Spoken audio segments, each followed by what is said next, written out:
Baik, bismillahirrahmanirrahim. Assalamualaikum warahmatullahi wabarakatuh. Saya Lydia Yuni Astarina, perwakilan dari kelompok 3 yang akan mengulas sedikit tentang makalah kami yang berjudul Landasan Filosofis Teknologi Pendidikan. Nah, di dalam makalah kami itu ada 3 pembahasan. Langsung saja kita ke pembahasan yang pertama, yaitu pengertian teknologi pendidikan. Teknologi pendidikan itu tidak diartikan secara khusus melulu kepada gadget, handphone, laptop, komputer, dan sebagainya. Jadi teknologi pendidikan di sini dapat diartikan cara pandang kita terhadap masalah mengenai pendidikan, entah itu mengenai kesukarannya, tingkat kelayakannya, ataupun masalah-masalah lainnya yang berkaitan dengan pendidikan. Dapat dikatakan juga teknologi itu mengenai software dan hardware-nya. Nah, di sini dalam teknologi pendidikan itu software-nya itu bisa meliputi bagaimana cara kita menganalisis, cara kita mengatur terhadap masalah berdasarkan tujuan yang ingin dicapai dengan metode penyajian yang serasi. Contohnya seperti kita saat ini sedang belajar daring ya, karena masa pandemi yang tidak bisa tatap muka, jadi kita berusaha semaksimal mungkin agar bisa menyelesaikan apa yang menjadi tujuan kami di awal. Lah, itu namanya softwarenya. Jadi bagaimana kita mengatur, bagaimana kita mengelola, dan bagaimana kita menganalisis terhadap masalah pendidikan. Terus yang kedua itu sedangkan ada hardware-nya. Hardware itu lebih ke alat peraga, bisa ke audio visualnya, jadi lebih ke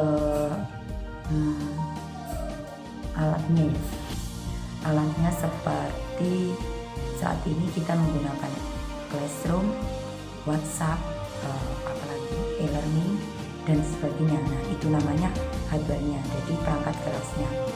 Nah, jadi dapat disimpulkan teknologi pendidikan itu adalah suatu pendekatan yang sistematis dan kritis terhadap pendidikan, atau juga dapat dikatakan sebagai proses pemecahan masalah dalam masalah yang kaitannya dengan pendidikan. Baik, langsung saja kita ke pembahasan yang kedua, yaitu mengenai pengertian filsafat teknologi pendidikan. Nah, jadi kata filsafat itu berasal dari bahasa Arab yaitu falsafah, dan dari bahasa Yunani itu philo dan sophia. Philo itu berarti cinta dan sophia itu berarti kebijaksanaan ataupun hikmah. Kata sophia itu tidak diartikan secara khusus kepada kebijaksanaan atau kearifan saja, melainkan meliputi juga kebenaran, pengetahuan luas, dan pertimbangan-pertimbangan mengenai pendidikan. Landasan filsafat itu merupakan dasar pemikiran dan landasan yang berkaitan erat dengan makna dan hakikat pendidikan. Nah, ketika pendidikan itu hendak mengembangkan pemikiran pendidikannya, maka ia menggunakan filsafat atau cabang dalam filsafat sebagai dasar pijakan dalam berpikirnya. Filsafat sebagai pandangan hidup yang kaitannya erat dengan nilai tentang sesuatu yang dianggap benar. Jika filsafat itu dijadikan pandangan hidup oleh suatu manusia atau suatu bangsa, maka mereka berusaha mewujudkan nilai-nilai dalam kehidupan yang nyata dengan melalui berbagai cara. Salah satunya yaitu melalui pendidikan. Nah, kebenaran filsafat itu adalah kebenaran yang sifatnya relatif. Karena apa? Karena kebenarannya ditinjau dari segi yang bisa diamati oleh manusia. Filsafat dalam pendidikan itu merupakan teori umum dari pendidikan atau landasan dari semua pemikiran mengenai pendidikan. Oleh karena itu, tugas filsafat dan pendidikan itu seiring atau berjalan dengan bersamaan, yaitu memajukan hidup manusia. Sehingga sebagai ilmu teknologi pendidikan, ia juga mempunyai landasan. Salah satu landasan yaitu landasan filosofis yang bisa dikaji melalui 3 cabang filsafat. Di antaranya ada ontologi, ada epistemologi, dan ada aksiologi. Materi selanjutnya adalah tujuan